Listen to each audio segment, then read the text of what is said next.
श्री राधे राधे दोस्तों। आज मैं आपके लिए लेकर के आई हूँ नवरात्रि की व्रत कथा। वैसे तो ज़्यादातर लोग सप्तशती का पाठ करते हैं, लेकिन नवरात्रि व्रत की कथा भी है, बहुत से लोगों को नहीं पता है। चलिए आज मैं आपके लिए यही लेकर के आई हूँ नवरात्रि की व्रत कथा। इसे माँ दुर्गा को प्रसन्न करने के लिए 9 दिन जरूर पाठ करना चाहिए, खुद ही पढ़ना चाहिए या सुनना चाहिए। चलिए शुरू करते हैं। बोलिए जय माता रानी की जय, जय नौ दुर्गा माता की जय। नवरात्र के दिन माँ दुर्गा की उपासना की जाती है। श्रीमद् देवी भागवत पुराण के अनुसार नवरात्रि के 9 दिन जो व्यक्ति विधि विधान माँ दुर्गा के अलग अलग स्वरूपों की उपासना करता है, उसकी सारी इच्छाएं पूरी हो जाती हैं।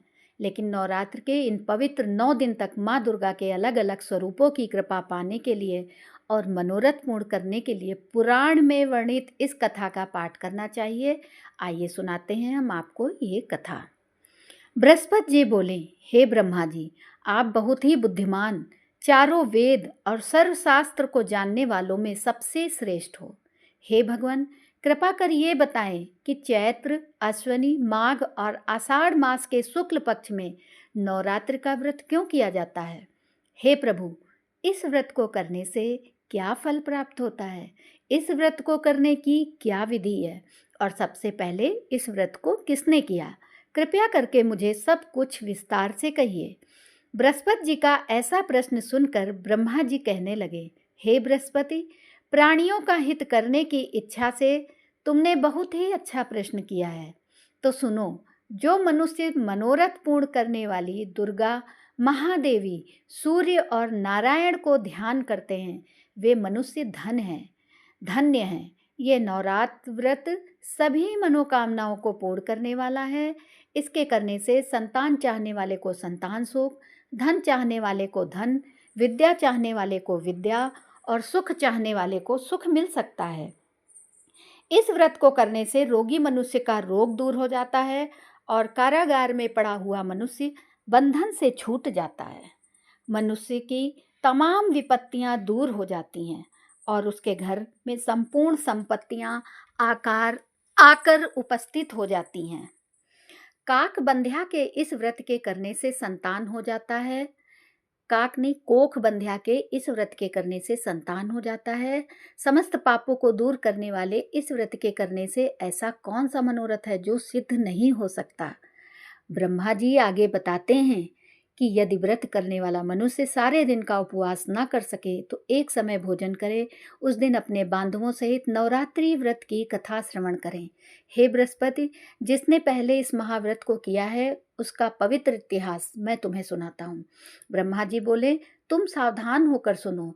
इस प्रकार ब्रह्मा जी के वचन सुनकर बृहस्पति जी बोले, हे प्रभु, मनुष्यों को कल्याण करने वाले इस व्रत के इतिहास को मेरे लिए कहा। मैं सावधान होकर सुन रहा हूँ। आपकी शरण आए हुए मुझ पर कृपा करो। ब्रह्मा जी बोले, पीठत नाम के नगर में एक अनाथ नाम का ब्राह्मण रहता था। वो भगवती दुर्गा का भक्त था।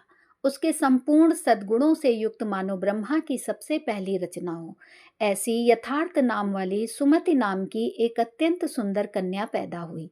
वो कन्या सुमति अपने घर के बालकपन में अपनी सहेलियों के साथ क्रीड़ा करती हुई इस प्रकार बढ़ने लगी जैसे शुक्ल पक्ष में चंद्रमा की कला बढ़ती है। उसका पिता प्रतिदिन दुर्गा की पूजा और होम किया करता था। उस समय वह भी नियम से वहां उपस्थित होती थी। एक दिन वह सुमति अपने सखियों के साथ खेलने लग गई और भगवती के पूजन में उपस्थित नहीं हुई। उसके पिता को पुत्री की ऐसी असावधानी देखकर क्रोध आया और पुत्री से कहने लगा कि हे दुष्ट पुत्री, आज प्रभात से तुमने भगवती का पूजन नहीं किया। इस कारण मैं किसी कुष्ठी और जय माता दी दरिद्र मनुष्य के साथ तेरा विवाह कर दूंगा। इस प्रकार कुपुत्री पिता के वचन सुनकर सुमति को बड़ा दुख हुआ और पिता से कहने लगी, हे पिताजी, मैं आपकी कन्या हूँ, मैं आपके सब तरह से अधीन हूँ। जैसी आपकी इच्छा हो मेरा विवाह कर सकते हो, होगा वही जो मेरे भाग्य में लिखा है। मेरा तो इस पर पूर्ण विश्वास है। व्यक्ति न जाने कितने मनोरथों को लेकर चिंतन करता है, पर होता वही है जो भाग्य में विधाता ने लिखा है। जो जैसा करता है उसको फल भी उस कर्म के अनुसार ही मिलता है, क्योंकि कर्म करना मनुष्य के अधीन है, पर फल देने के अधीन है। जैसे अग्नि में पड़े हुए तृण उसको अधिक प्रदीप्त कर देते हैं। जैसे अग्नि में पड़े हुए तृण दीप्त को अधिक प्रदीप्त कर देते हैं, उसी तरह अपनी कन्या के ऐसे निर्भयता से कहे हुए वचन सुनकर उस ब्राह्मण को बहुत ही ज़्यादा क्रोध आया। तब उसने अपनी कन्या का एक कुष्ठ के साथ विवाह कर दिया और अत्यंत क्रुद्ध होकर पुत्री से कहने लगा कि जाओ जाओ, जल्दी जाओ, अपने कर्म का फल भोगो। देखें केवल भाग्य भरोसे पर रहकर तो क्या करती है। इस प्रकार से कहे हुए पिता के कटु वचनों को सुनकर सुमति बहुत दुखी हुई और अपने मन में विचार करने लगी कि अहो, मेरा बड़ा दुर्भाग्य, जिससे मुझे ऐसा पति मिला। इस तरह अपने दुख का विचार करती हुई वह अपने पति के साथ वन चली गई और भयानक वन में कुशायुक्त उस स्थान पर उन्होंने वो रात बड़े कष्ट से व्यतीत की। उस गरीब बालिका की ऐसी दशा देखकर भगवती पूर्व पुण्य के प्रभाव से प्रकट होकर सुमत से कहने लगी, हे ब्राह्मणी, मैं तुम पर प्रसन्न हूँ, तुम जो चाहो वरदान मांग सकती हो, मैं प्रसन्न होने पर मनोवांछित फल देने वाली हूँ। इस प्रकार भगवती दुर्गा का वचन सुनकर ब्राह्मणी कहने लगी, आप कौन हैं जो मुझ पर प्रसन्न हुई हो? ये सब मेरे लिए कहा और अपनी कृपा दृष्टि से मुझ दासी को कृतार्थ करो। ऐसा ब्राह्मणी का वचन सुनकर देवी कहने लगी, मैं आदि शक्ति हूँ और मैं ही ब्रह्मा, विद्या और सरस्वती हूँ। मैं प्रसन्न होने पर प्राणियों के दुख को दूर कर देती हूँ और उसको सुख प्रदान करती हूँ। हे ब्रह्माणी, मैं तुम पर तेरे पूर्व जन्म के पुण्य के प्रभाव से प्रसन्न हूँ। तुम्हारे पूर्व जन्म का वृतांत सुनाती हूँ, सुनो। तो पूर्व जन्म में निषाद की स्त्री थी और अति पतिव्रता थी। एक दिन तेरे पति निषाद ने चोरी की और चोरी करने के कारण तुम दोनों को सिपाहियों ने पकड़ लिया और ले जाकर जेल खाने में कैद कर दिया।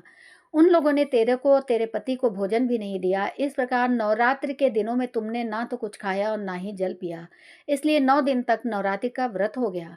हे ब्रह्माणी, उन दिनों में जो व्रत हुआ उस व्रत के प्रभाव से प्रसन्न होकर मैं तुम्हें मनोवांछित वस्तु दे रही हूँ, जो तुम्हारी इच्छा हो सो मांगो।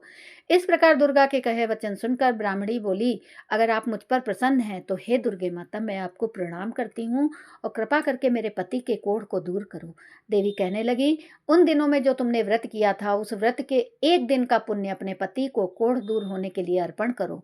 मेरे प्रभाव से तेरा पति कोढ़ से रहित और सोने के समान शरीर वाला हो जाएगा। ब्रह्मा जी बोले, इस प्रकार देवी का वचन सुनकर वो ब्रह्माणी बहुत प्रसन्न हुई और पति को निरोग करने की इच्छा से ठीक है ऐसे बोली। तब तक उसके पति का शरीर भगवती दुर्गा की कृपा से कुष्ठहीन होकर अति कांति युक्त हो गया, जिसकी कांति के सामने चंद्रमा की कांति भी छीड़ हो जाती है। वह ब्रह्महाड़ी पति की मनोहर देह को देखकर देवी की अति पराक्रमी वाली समझकर स्तुति करने लगी। हे दुर्गे, आप दुर्गत को दूर करने वाली, तीनों जगत का संताप हरने वाली, समस्त दुखों को दूर करने वाली, रोगी मनुष्य को निरोग करने वाली, प्रसन्न होने पर मनोवांछित वस्तु को देने वाली और दुष्ट मनुष्य का नाश करने वाली हो। तुम ही सारे जगत की माता और पिता हो। हे अम्बे, मुझे अपराध रहित अबला की मेरे पिता ने कुष्ठ के साथ विवाह कर मुझे घर से निकाल दिया। उसकी निकाली हुई मैं पृथ्वी पर घूमने लगी। आपने ही मेरा इस आपत्ति रूपी समुद्र से उद्धार किया है। हे देवी, आपको प्रणाम करती हूँ, मुझ दीन की रक्षा करो। ब्रह्मा जी बोले कि हे बृहस्पति, इसी प्रकार उस सुमति ने मन से देवी की बहुत स्तुति की। उससे की हुई स्तुति सुनकर देवी को बहुत संतोष हुआ और ब्रह्माड़ी से कहने लगी कि हे ब्रह्माड़ी, तुम्हारे उदायल नाम का एक अति बुद्धिमान, धनवान, कीर्तिवान और जितेंद्रिय पुत्र शीघ्र ही होगा। ऐसा कहकर वह देवी उस ब्रह्माड़ी से फिर कहने लगी, हे ब्रह्माड़ी, और जो कुछ तेरी इच्छा हो वही मनोवांछित वस्तु तुम मांग सकती हो। ऐसा भगवती दुर्गा का वचन सुनकर सुमति बोली कि हे भगवती दुर्गे, अगर आप मेरे पर प्रसन्न हैं तो कृपा कर मुझे नवरात्रि विधि बताइए। हे दयावती, जिस विधि से नवरात्रि व्रत करने से आप प्रसन्न होती हैं, उस विधि और उसके फल को मेरे लिए विस्तार से वर्णन करें। ब्रह्माणी के वचन सुनकर माँ दुर्गा ने मुस्कुराते हुए कहा, हे ब्रह्माणी, मैं तुम्हें नवरात्रि व्रत विधि बताती हूँ, जो समस्त पापों का नाश कर मोक्ष प्रदान करने वाली है। इस व्रत का महात्म्य इतना महान है कि इसे करने मात्र से जीवन के समस्त कष्ट दूर हो जाते हैं। माँ ने आगे बताया, आश्विनी मास के शुक्ल पक्ष की प्रतिपदा से 9 दिनों तक पूरे विधि विधान से व्रत करना चाहिए। यदि कोई पूरे दिन का व्रत ना कर पाए तो एक समय भोजन कर सकता है। विधि पूर्वक किसी विद्वान ब्राह्मण से परामर्श लेकर घट स्थापना करें, वाटिका बनाएं और उसे प्रतिदिन जल दें। फिर महाकाली, महालक्ष्मी और महासरस्वती की प्रतिमाएं स्थापित कर नित्य पूजा अर्चना करें और पुष्पों से अर्घ्य अर्पित करें। उन्होंने अर्घ्य का महत्व समझाते हुए कहा, बिजौरा के फूल से जायफल से कीर्ति, दाख से कार्य सिद्धि, आंवले से सुख और केले से आभूषणों की प्राप्ति होती है। इस प्रकार हवन में खांड, घी, गेहूं, शहद, जौ, तिल, नारियल, अन्य सामग्री अर्पित करनी चाहिए। गेहूं से लक्ष्मी, खीर और चंपा से धन, आंवले से यश, केले से पुत्र और कमल से राज सम्मान मिलता है। माँ दुर्गा ने समझाया, व्रती को आचार्य को विनम्रता से प्रणाम कर दक्षिणा देनी चाहिए। इस व्रत को जो भी श्रद्धा से करता है उसके सभी मनोरथ पूर्ण होते हैं, इसमें तनिक भी संदेह नहीं है। 9 दिन में किया गया दान और पुण्य करोड़ों गुना फल देता है। यह व्रत करने से अश्वमेघ यज्ञ का फल प्राप्त होता है। इतना कहकर देवी अंतर्ध्यान हो गई। ब्रह्मा जी ने बृहस्पति से कहा, जो भी स्त्री या पुरुष इस व्रत को करता है उसे इस लोक में सुख और अंततः मोक्ष प्राप्त होता है। हे बृहस्पति, तुमने लोक हित के लिए इस व्रत के विषय में प्रश्न किया, इसलिए तुम धन्य हो। ब्रह्मा जी के वचनों को सुनकर बृहस्पति जी आनंद और कृतज्ञता से भर उठे और कहा कि हे प्रभु, आपने अमृत समान इस व्रत का महत्व सुनाकर मुझे अनुग्रहित किया। वास्तव में यही भगवती शांति संपूर्ण जगत का पालन करने वाली हैं, जिसके प्रभाव को जान पाना कठिन है। तो बोलिए नौ दुर्गा माता की जय हो। आज प्रथम माता शैलपुत्री हैं, तो शैलपुत्री माता की जय हो। इसके बाद आप लोग दुर्गा माता की आरती करें और ये कथा आप सुबह में और शाम में भी सुन सकती हैं। तो राधे राधे दोस्तों, और मेरे चैनल को सब्सक्राइब भी करें। धन्यवाद दोस्तों।